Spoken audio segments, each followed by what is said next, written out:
had been cut into his forehead. This much I had learned even before we reached the gates of Prague, from travellers on the way out of the city, and excitable taverners along the road who delighted in recounting every new detail they gleaned from those passing through.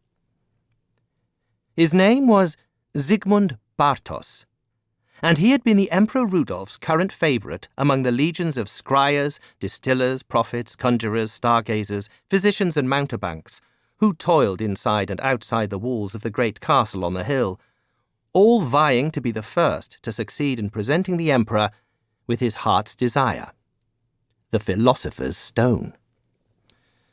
Naturally, there was a surfeit of theories surrounding the gruesome end of Bartos, who had been found on the morning of that chill March day I was due to arrive in Prague.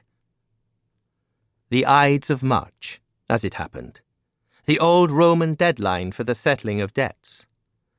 I wondered if that was significant. By noon, the road was buzzing with definitive versions. He had been attacked by a jealous rival who wished to steal his magical secrets. He had killed himself in despair because he knew his mission was doomed. This one did not find many supporters on account of the obvious practicalities. He had sold his soul to the devil in return for forbidden knowledge, and the devil had exacted his price. This last was seized upon with relish, thanks to the legend of Dr. Faustus, which had been published in the German language the previous year and proved popular with readers. But one word recurred more than any other as we rode those last 10 miles towards the city walls in the fading light of the afternoon. Golem. Maestro, what exactly is this golem? I turned to my travelling companion with my best expression of forbearance. Bestseller, for the 1000th time, don't call me Maestro. He blinked his pale eyelashes at me, as if we had not already had this conversation repeatedly along the road from Wittenberg. But you are my master, and I wish to acknowledge this by giving you a title of respect and honour in your own language. I know, but it makes me feel old, and I am not, strictly speaking, your master. He leaned back in the saddle to give me an appraising look. Well, you are quite advanced in years now, Dr. Bruno.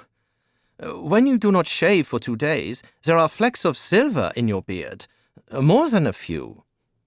He sounded apologetic, as if it were an unwelcome but necessary duty to inform me.